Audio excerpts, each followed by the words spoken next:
불을 켜둬야 되겠습니다. 예. 네, 다음 순서 이어가겠습니다. 매주 화요일에는요, 우리 생활에 밀접한 건강 정보를 전해드리고 있는데 오늘은 질문을 하나 드려야 될 것 같습니다. 당신의 목소리 건강하십니까?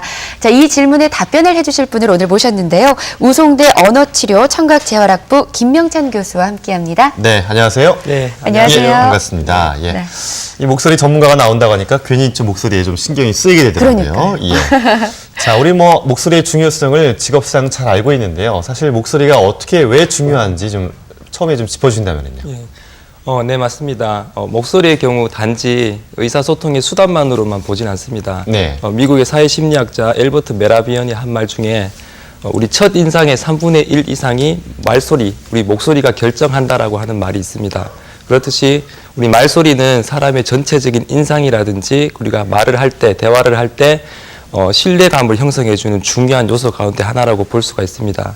그 성직자라든지 기업가 이런 사람들이 좀 더 자기 목소리를 권위 있게 그리고 위험 있는 목소리를 내기 위해서 훈련하기도 하고 일반인들도 좀 더 부드럽게 그리고 좀 더 매력적인 목소리를 내기 위해서 음성 트레이닝을 받기도 합니다. 네. 그러니까 건강한 목소리가 굉장히 중요할 텐데 그 목소리의 건강도를 일단 한번 확인해 보는 게 중요할 것 같거든요. 네. 그런 체크리스트가 있죠. 네. 한번 지금 이 화면을 보시면서 적용을 해보면 좋을 것 같은데요. 네, 그 체크리스트를 좀 소개해 주시죠. 네. 네. 화면을 보시면 첫 번째 아침에 일어나면 목이 잠기고 이물감이 느껴지는 경우가 있습니다. 그리고 두 번째는 헛기침을 자주 하는 경우가 있죠. 네. 그냥 한두 번 하는 경우는 괜찮지만 자주 습관적으로 하는 경우는 좋지가 않습니다. 그리고 동시에 두 가지의 다른 말소리가 나타나는 경우가 있습니다. 이러한 것을 이중 음성이라고 하고요. 네 번째는 갑작스럽게 말소리의 높낮이가 크기 그리고 그런 것들이 변화되는 경우가 있습니다. 그리고 다섯 번째는 하루 동안에 이러한 목소리의 변화가 나타나는 경우가 있는데요. 하루에도 처음에 아침에 좋았다가 저녁 때 다시 나빠지는 경우가 있고요. 반대의 경우가 생길 수도 있습니다. 이러한 증상이 나타나면 내 목소리에 이상이 있다라고 생각을 하시면 될 것 같습니다. 네. 저는 2번이 해당되는 것 같아요. 헛기침을, 근데 사실 사무실에서 헛기침을 자주 하는 사람들을 보면 직업이 다 아나운서더라고요. 네. 네. 자, 근데 목소리가 사실 살면서 또는 그 세월이 지나면서 변화하기도 하잖아요. 네. 목소리가 변하는 이유는 어디에 있을까요? 목소리가 변하는 이유는 여러 가지가 있는데요. 나이가 들어감에 따라서 조금씩 변화하기도 하고요. 특히 사춘기가 시작되면 후두가 급격하게 성장을 하게 되죠. 예. 그래서 목소리가 변화되기도 하고요. 또 다른 내분비성 기능 장애라든지 호르몬의 변화 때문에 목소리가 변하기도 합니다.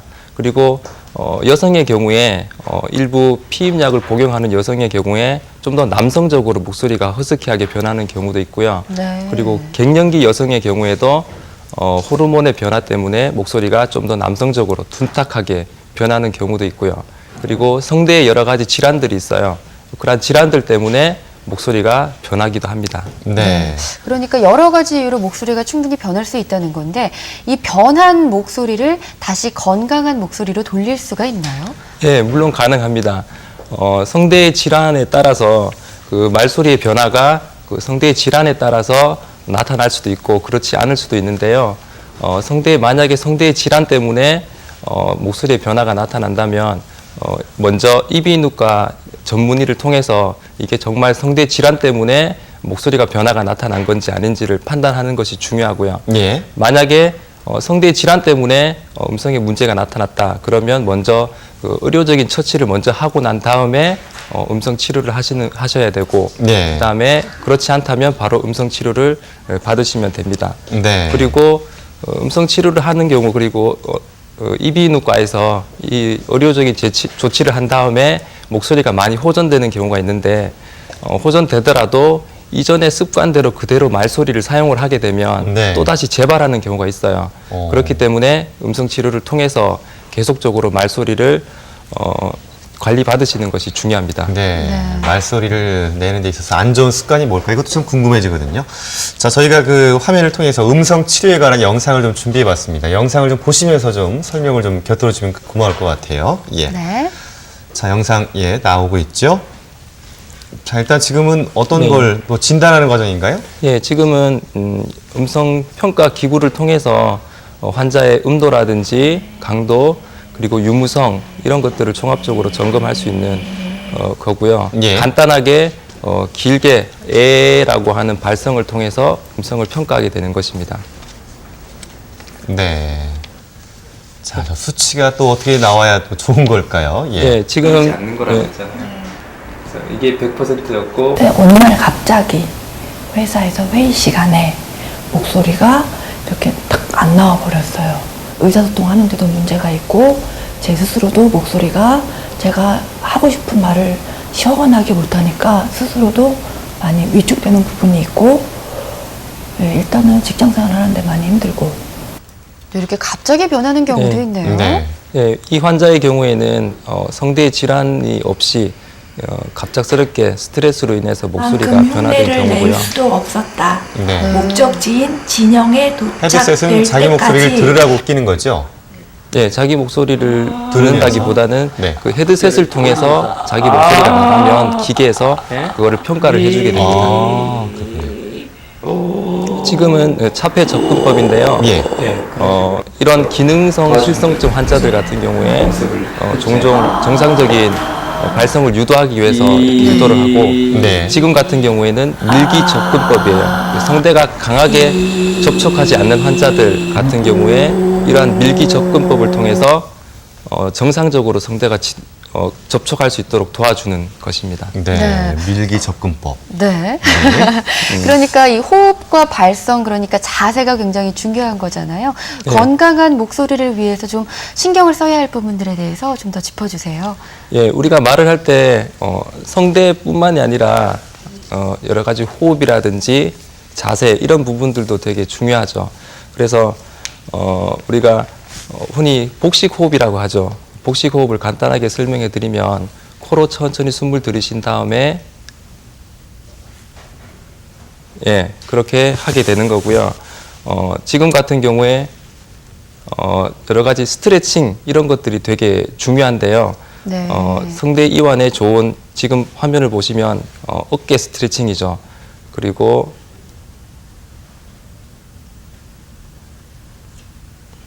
예, 목인가요? 목 스트레칭이죠. 네. 네, 가볍게 목을 스트레칭 해주는 것이 중요하고요.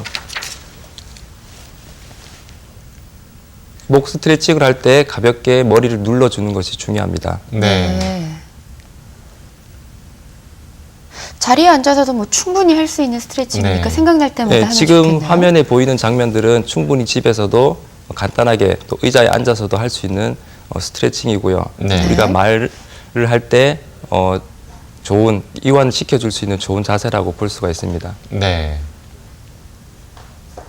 저 후두 쪽을 마사지하는 건가요? 예, 후두도 긴장이 되면 네. 말을 할 때 성대가 강하게 접촉을 해서 좋은 목소리가 나지 않습니다. 네. 그래서 저렇게 후두 쪽을 만져주면서 가볍게 마사지를 해주면 네. 음성이 좋습니다. 네. 자, 목소리를 해치는 상당히 우리 주변에 적들이 많이 있거든요. 네. 간단하게 좀 정리해 주신다면요. 예, 우리가 건강한 목소리를 잘 유지하기 위해서 피해야 될 것들이 있어요. 첫 번째, 음주나 흡연을 삼가해 주셔야 되고요. 예. 그리고 두 번째는 카페인이 든 음료라든지 탄산음료 그런 유제품들을 섭취하시는 것을 자제해 주셔야 되고, 그리고 건조하거나 먼지가 많은 환경을 좀 피해 주셔야 돼요.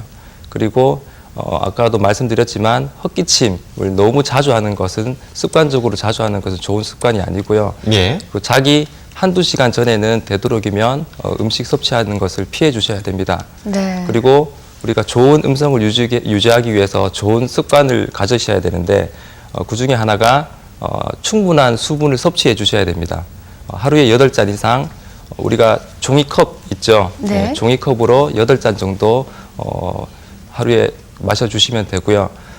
자기가 가지고 있는 목소리, 일정한 목소리대로 말씀을 해주시는 것이 중요합니다. 네. 그리고 지금과 같이 겨울철에 네.